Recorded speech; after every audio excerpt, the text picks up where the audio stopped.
ونستغفره ونؤمن به ونتوكل عليه ونعوذ بالله من شرور أنفسنا ومن سيئات أعمالنا من يهده الله فلا مضل له ومن يضلله فلا هادي له ونشهد أن لا إله إلا الله وحده لا شريك له ونشهد أن سيدنا وسندنا وحبيبنا ومولانا محمدا عبده ورسوله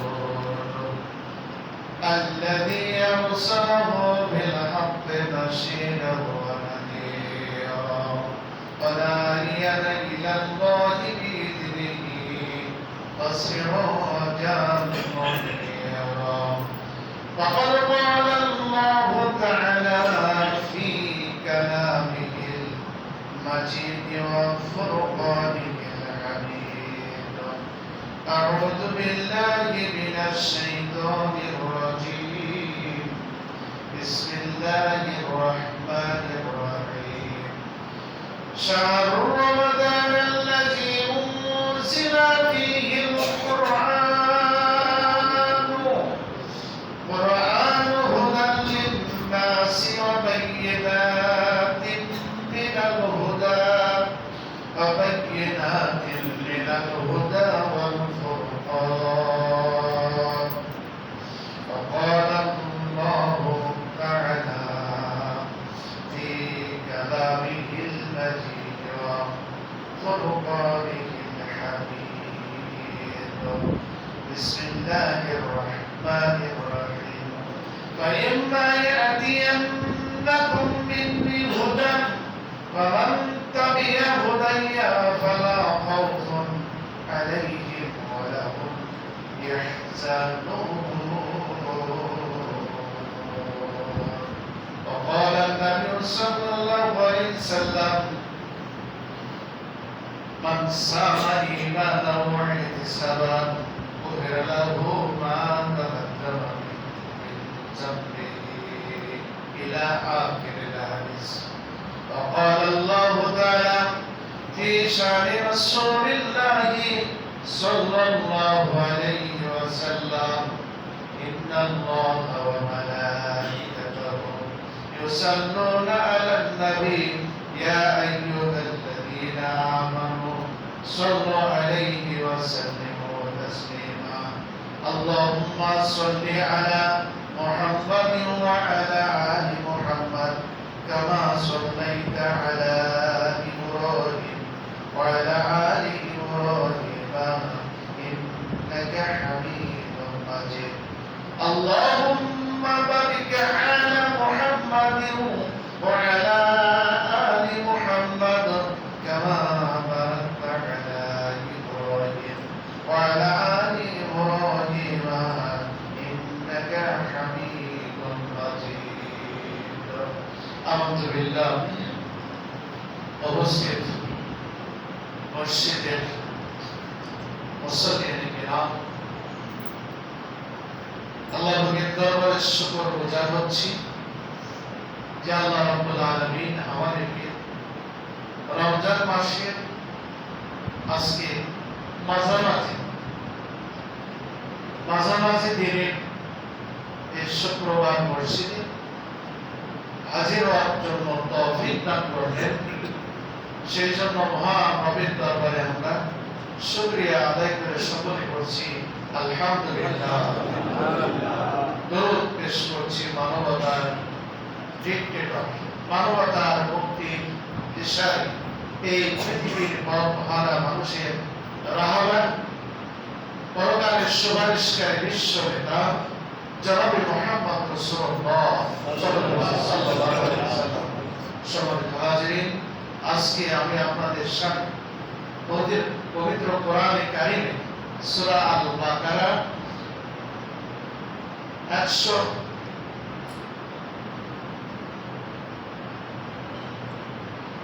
185 নম্বর আয়াতে আংশিক তেলাওয়াত করেছি এবং বাকারার মধ্য থেকে আরেকটি আয়াত তেলাওয়াত করেছি 38 নম্বর আয়াত। এই দুটি আয়াত এবং একটি হাদিস বুখারী এবং মুসলিম শরীফ থেকে আংশিক প্রথম অংশ লাভ করেছি, যাকে কেন্দ্র করে আজকের খুতবায় কিছু আলোচনা করব। আমার তৌফিক ইল্লা বিল্লাহ। আজকের খুতবার আলোচনা যেটা বিষয়, সেটা হলো রমজান মাসে আল্লাহ রাব্বুল আলামিন আমাদের জন্য গুরুত্ব বহন করেছে তিনটি জিনিস সমন্বয়। একটি হলো রমজান মাস, আরেকটি হলো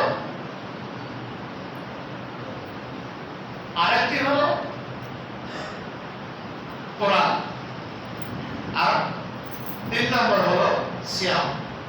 এই তিনটার সমন্বয়ে আমরা এই রমজান মাস পালন করছি। এই তিনটার গুরুত্ব অপরিসীম। রমজান মাসের গুরুত্ব, সিয়ামের গুরুত্ব এবং কোরআনের গুরুত্ব। রমজান মাসের গুরুত্ব আমি অনেক বর্ণনা করেছি। এই মাসের ইবাদত বندگی অন্যান্য মাসের চাইতে 7 থেকে 700 গুণ বৃদ্ধি করা হয়েছে। আর সিয়ামের গুরুত্ব হলো যে এই মাসে যদি কেউ সিয়াম পালন করে, আল্লাহ রাব্বুল আলামিন সেই ব্যক্তির জন্য জাহান্নামটা এত দূরে নিয়ে যায় যে একটা কাক জন্ম থেকে মৃত্যু পর্যন্ত যত দূর উড়ে চলে যায়,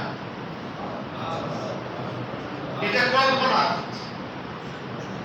এরপরে রমজান মাসে আরেকটা গুরুত্ব আছে, সেটা হলো দুর্ভাগ্যজনক। রমজান মাস পাওয়ার পরে যারা সিয়াম পালন করলো না, আল্লাহ রাসূল তাদেরকে বলছেন হতভাগা, দুর্ভাগা, তাদেরকে ধ্বংস হওয়ার জন্য বলেছেন। অন্য জায়গায় রাসূল সাল্লাল্লাহু আলাইহি ওয়াসাল্লাম আরেকটি হাদিস পেশ করেছেন যে রমজান মাসে যদি কেউ ইচ্ছা করে বিনা উযরে সিয়াম পালন থেকে বিরত থাকে, আল্লাহ রাসূল বলছেন আমি স্বপ্নের মাধ্যমে দেখলাম যে জাহান্নামের ভিতরে এদেরকে উল্টা করে টাঙ্গিয়ে তাদের গাল পাটটা সিরা হচ্ছে লোহার আংটি দ্বারা, আংটার দ্বারা। আর এত চিল্লাচ্ছে যে চিল্লানি শুনে মানুষ আশপাশে থাকতে পারছে না, এত জোরে চিল্লাচ্ছে।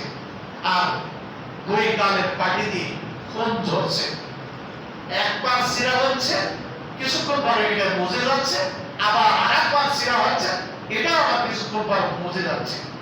আল্লাহ রাসূল বললেন এরা হলো, প্রশ্ন করেছিলেন যে এরা কারা? বলছে আপনার সম্প্রদায়ের মধ্যে যারা বিনা ওজরের রোজা থাকে না, মানে ওজর ছাড়া রোজা পরিত্যাগ করে।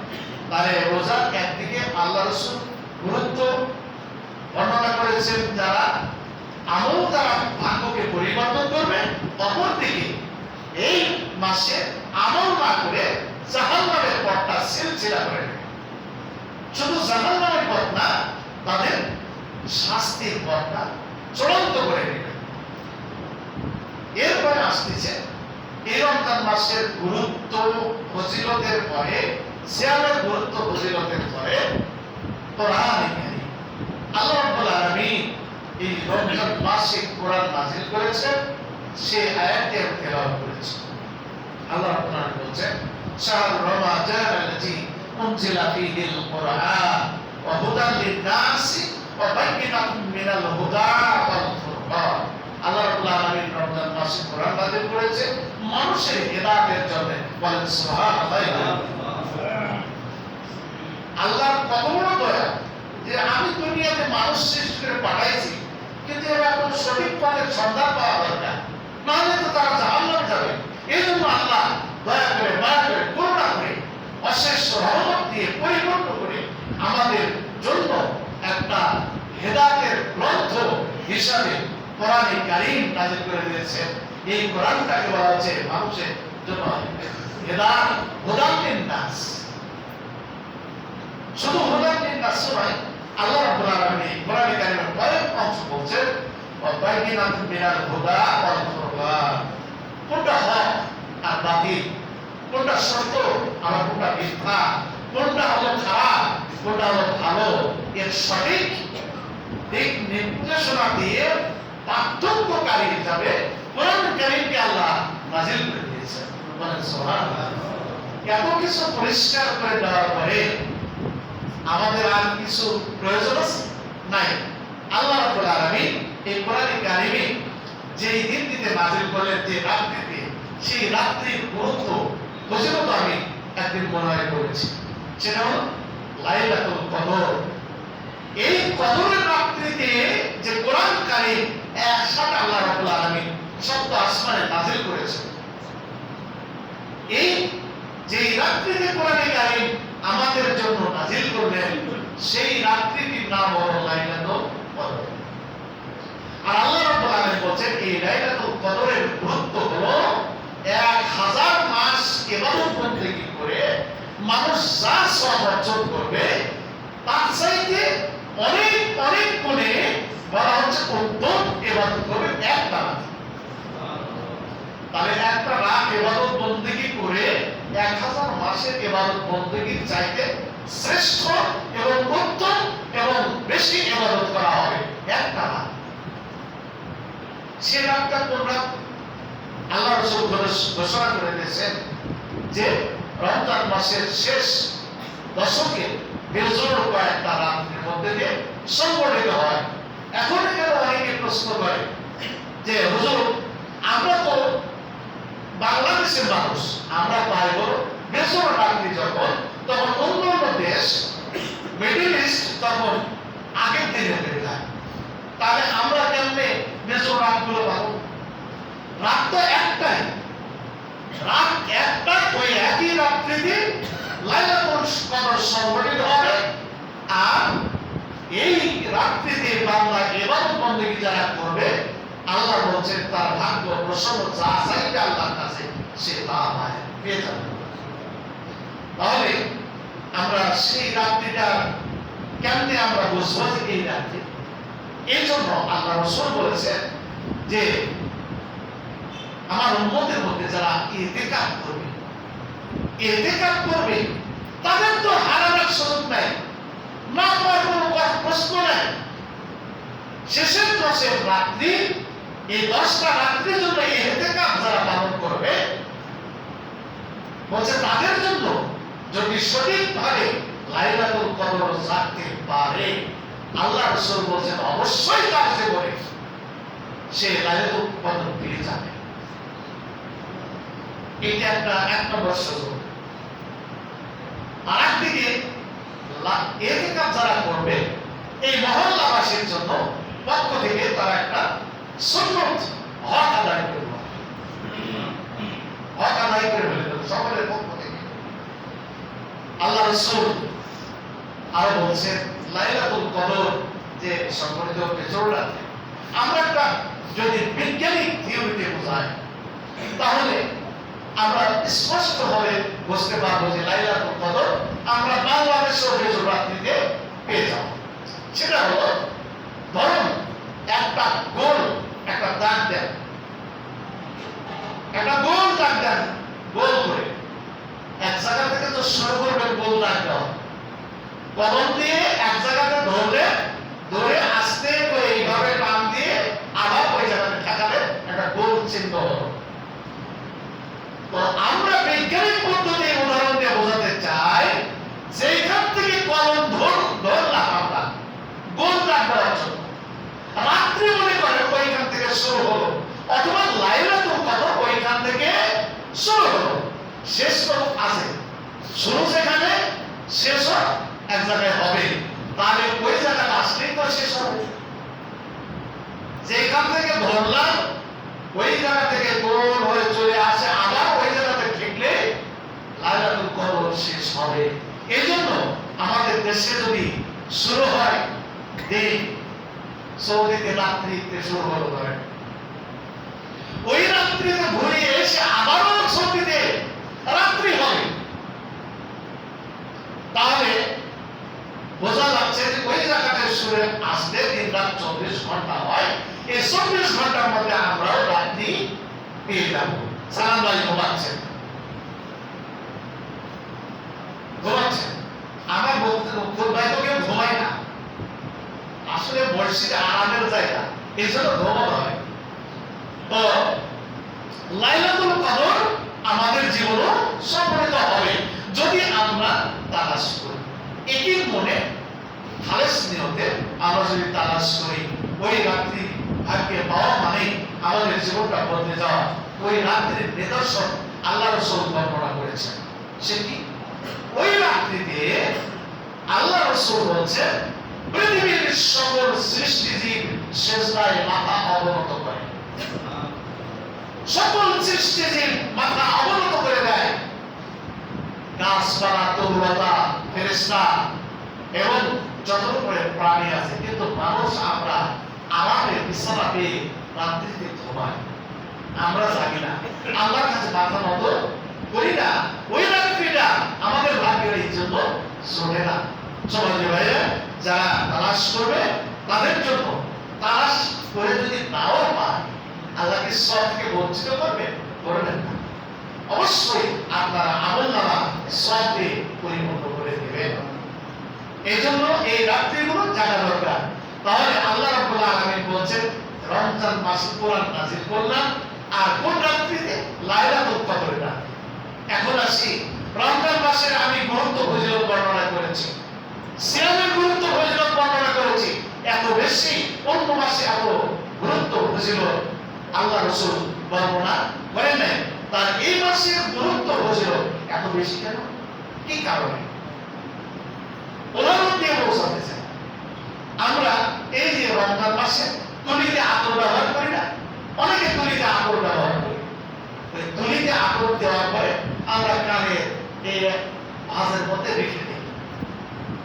এই আতরটা, তুলিটা যদি আমাদের চোখের সামনে যদি পড়ে যায়, এমনকি ধোঁয়ার ভিতরে পড়ে যায়, তাহলে ওটাকে আস্তে করে তুলে নিয়ে আমরা ধোঁয়া দিয়ে আরো কি করি? কানে দেই না? এটা নেই। কি কারণে? ওর মধ্যে ওর মধ্যে আতর দেওয়া আছে, এই কারণে নেই।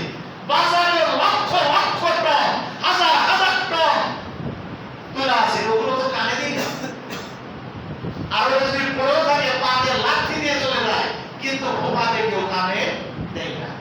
এই তুলি দিলাম একটাই কারণ যে এই তুলির মধ্যে আতর দেওয়া আছে। দুই নম্বর উদাহরণ দেয়, জামাই গেছে শ্বশুর বাড়ি।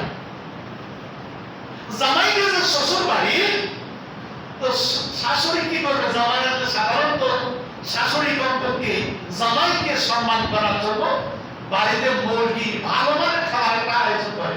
তো শ্বশুর বাড়ি নাই অথবা আছে, বাড়িতে একটা মুরগি আছে, ধরে জবাই করছে। জবাই করে আলু দিয়ে একটু ঝোল করেছে, ঝোল করে খাবার দিয়েছে। এখন খাবার যখন বসেছে জামাই, বলছে ঝোল দিয়ে প্রথমে খাইছে, খুব স্বাদ।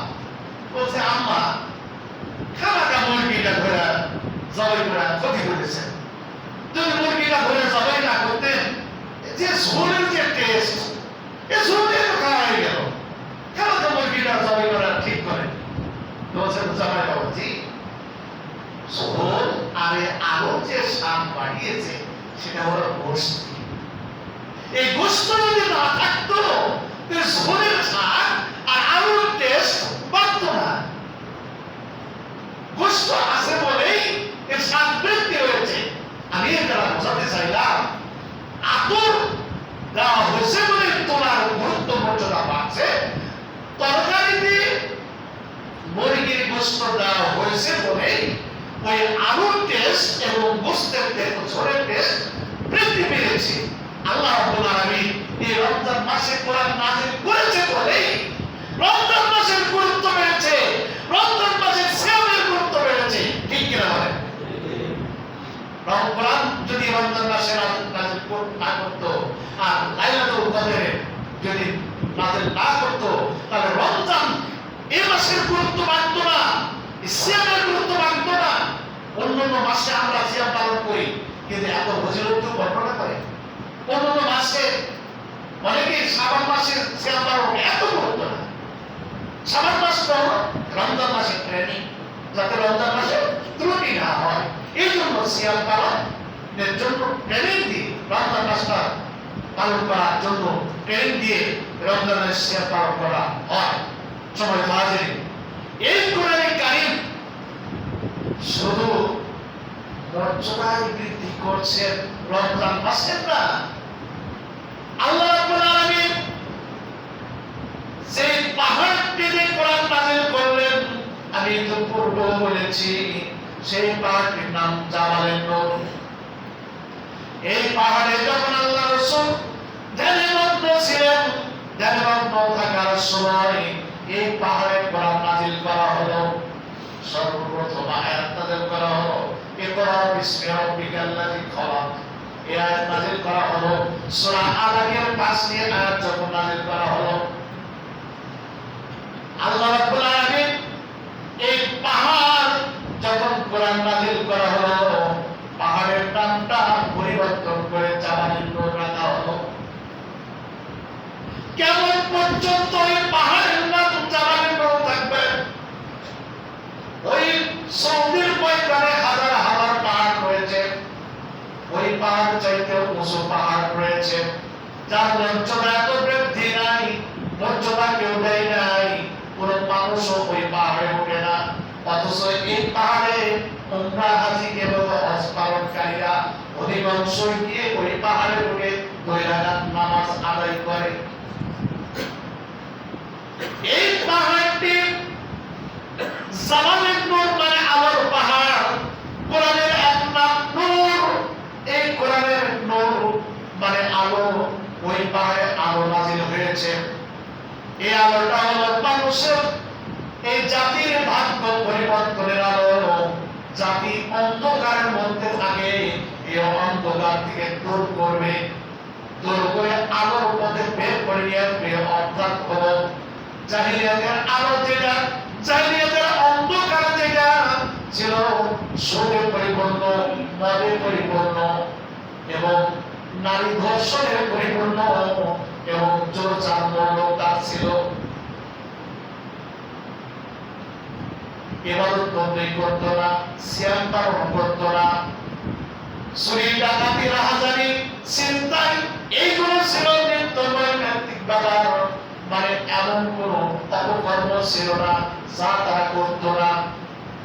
আল্লাহ রাব্বুল আলামিন এই সমস্ত বিষয়গুলোকে বললেন আইয়ামে জাহিলিয়াতের কাজ, মানে জাহিলিয়াত মানে অন্ধকারের কাজ। সুতরাং এই কাজগুলো থেকে মানুষকে বের করে নিয়েছে, সুন্দর একটা হেদায়েতের পথ, জান্নাতের পথ দেখাবে। এই জন্য আল্লাহ রাব্বুল আলামিন এই কোরআনকে নূর বলে আখ্যায়িত করলেন, আলো বলে আখ্যায়িত করলেন। আল্লাহ রাব্বুল আলামিন এই কোরআনে কারীমের সূরা ইব্রাহিমের 1 নম্বর আয়াতে বলেছেন কিতাবুন আনজালনাহু ইলাইকা লিতুখরিজান নাসা মিনাল যুলুমাতি ইলান নূর। আল্লাহ রাব্বুল আলামিন বলেছেন এটা এমন একটি কিতাব যা আমি নাযিল করেছি হে নবী আপনার উপরে, লিতুখরিজান নাসা মিনাল যুলুমাতি, মানুষগুলোকে অন্ধকারের পথ থেকে, জুলুমাতের পথ থেকে বের করে নিয়ে আসবেন আলোর পথের দিকে। বলেন সুবহানাল্লাহ। এই কোরআন কারীম নাযিল করেছিল বলে রমজান মাসের পরিবর্তন, সমাজ যে মর্যাদা বেশি দেয় সমাজের মানুষ, এই কোরআন কারীম আল্লাহ রাব্বুল আলামিন আমাদেরকে দিয়েছেন। এটা একটা আলো। এই কোরআন কারীম মানুষকে অন্ধকার থেকে বের করে নিয়ে আসবে আলোর পথে। যার নমুনা হযরত ওমর রাদিয়াল্লাহু তাআলা যখন ইসলাম কবুল করছিলেন না, তার পূর্বেই এত বড় সন্ত্রাস ছিল পৃথিবীর মধ্যে, ওমরের মতো কেউ সন্ত্রাস ছিল না। এই ওমর রাদিয়াল্লাহু তাআলা যখন আল্লাহ রাসূলের আল্লাহ কাটানো হলো, কে কাটবে তাকে 1000 উট পুরস্কার দেওয়া হবে। হযরত আমিরুল মুমিনিন ওমর ইবনে খাত্তাব রাদিয়াল্লাহু তাআলা আনহু দাঁড়িয়ে গেলেন। আমি মুহাম্মাদের সাল্লাল্লাহু আলাইহি সাল্লামের কল্লা কেটে নিয়ে এসে দেব।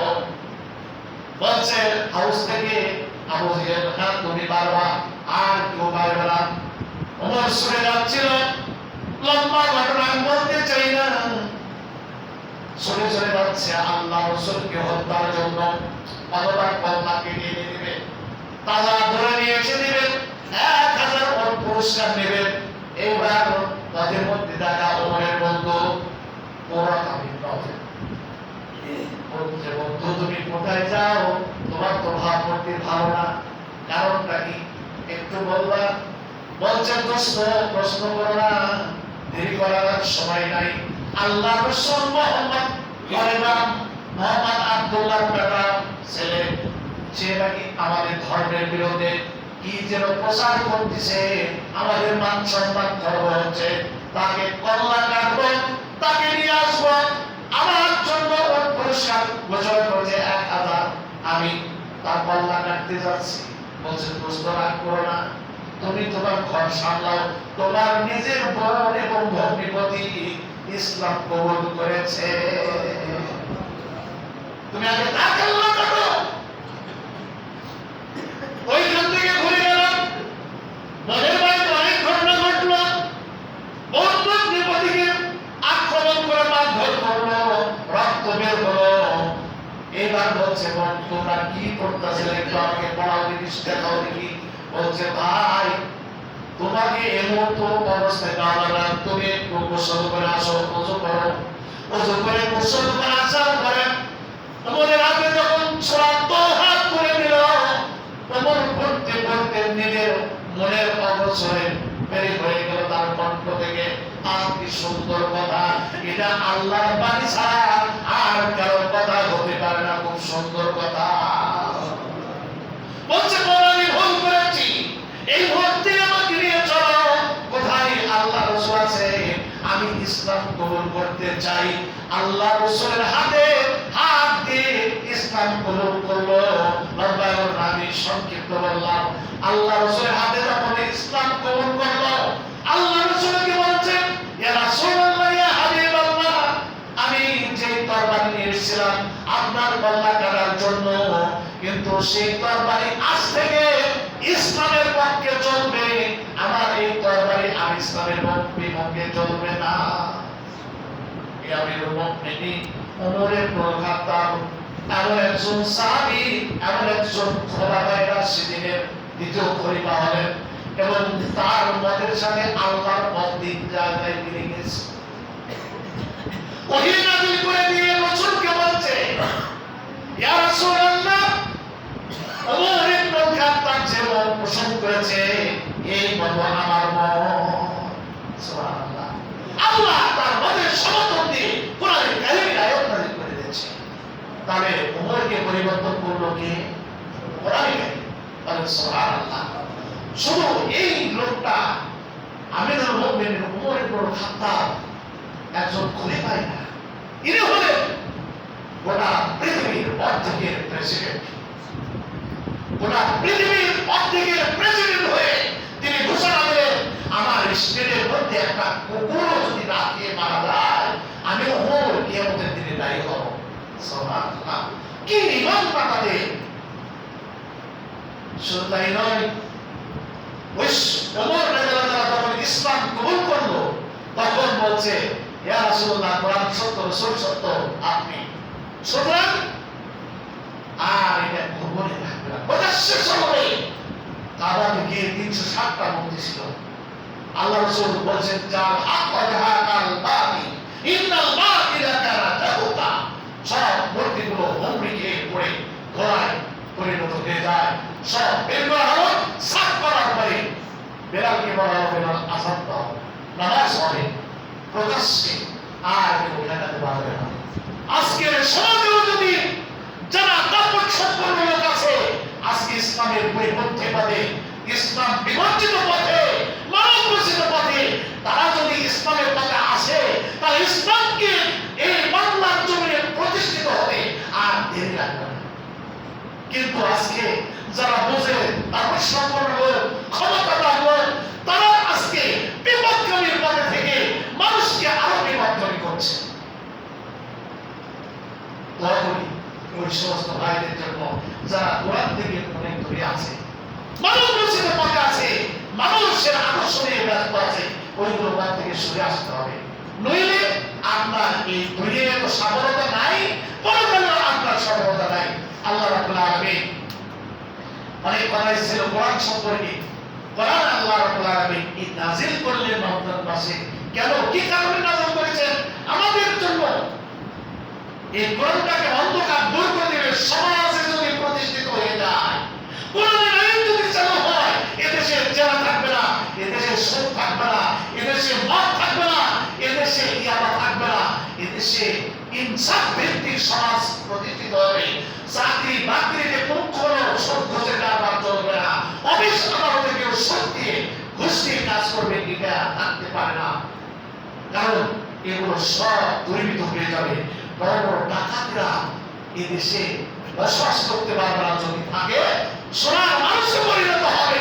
এই কোরআন কারীম তা দেখিয়ে দিচ্ছেন। সময় দেওয়া করি, আমি আর বাড়াতে যাচ্ছি না। আজকে জবাব দিলে খুতবা তো সংক্ষেপ খুতবা হয়, কিন্তু এই রমজান মাসে আমরা যে নামাজ পড়ি, সওয়াব দিচ্ছি, এই সওয়াবের যে বন্যা, এটা থেকে আমরা অনেকে বঞ্চিত হয়ে যাই। আমরা দেখেন না, সাইজ করে বসলে অনেক খরচ হয়। আমরা বিভিন্ন দলের সাদাবাজিতে অনেক খরচ করি, লাভ নেই, কোনো লাভ নাই। আপনি জীবনে বহু অন্যায় পথে চলেছেন, সংশোধন হয়ে আমরা যদি আল্লাহ দিনের পথে এসে অর্থ খরচ করি, আল্লাহ রাসূল কিয়ামতের দিনে বলছেন, 5টা প্রশ্নের মধ্যে একটা প্রশ্ন থাকবে যে তুমি কোন পথে উপার্জন করছো, কোন পথে ব্যয় করেছো। এই ব্যয়ের হিসাবটা আর আয়ের হিসাবটা দাও। আয় যদিও আমার অবৈধ পথে সে এখন সংশোধনের না, যদি সংশোধন হয়ে যদি আল্লাহ দিনের পথে আমরা অর্থগুলো ব্যয় করি, আল্লাহ রাজি খুশির জন্য অর্থ ব্যয় করি, অবশ্যই আল্লাহ আমাকে মাফ করতে পারেন, ঠিক কিনা? যেহেতু আল্লাহ রাসূলের হাদিস বলেছি, মান সামা ঈমানাহু ওয়া ইহতিসাবান কুবিরা লাহু মা তাকাদ্দামা মিন জামবিহি। যদি নিজেকে সংশোধন করে ঈমানের সাথে যদি কেউ সিয়াম পালন করে, আল্লাহ রাব্বুল আলামিন বলেছেন তার জীবনের সমস্ত অপরাধ মাফ করা হবে। আমরা যদি সংশোধন হয়ে যাই আর যদি দিনের পথে আমরা আঞ্জাম দেই, অবশ্যই আল্লাহ আমাদেরকে অতীতের কোনো অপরাধ মাফ করবেন। তো আমার মসজিদ কমিটির সভাপতি থেকে শুরু করে আমাকেও একটু আপনাদের আবেদন যে আমরা উপরে এসি লাগানোর ব্যবস্থা আমাদের করতেই হবে। এই জন্য আপনাদের সহযোগিতা ছাড়া, আপনাদের সাহায্য ছাড়া আমাদের পক্ষে সম্ভব নয়। গত জুমায় দিয়েছেন, এই জুমায় আপনাদের কাছে আমি আবেদন রাখবো, রমজানের 4টা জমা পাবো, এই 4টা জমায় আপনাদের কাছে আমি একটু আপনারা ফোটা ফোটা পানি পড়ে ভরে যায় নদী, আর গরিবের কানা করি মানবের নদী, এই যে প্রবাদ একটা বাক্য আছে, আপনার 10-এর লাঠি 1-এর বোঝা, আপনার পকেটে হাত দিয়ে সর্বোচ্চ এই মসজিদটা এসি লাগানোর জন্য আপনারা একটু হাত দিয়ে বের করেন। আমাদের ভাইয়ের মাঝে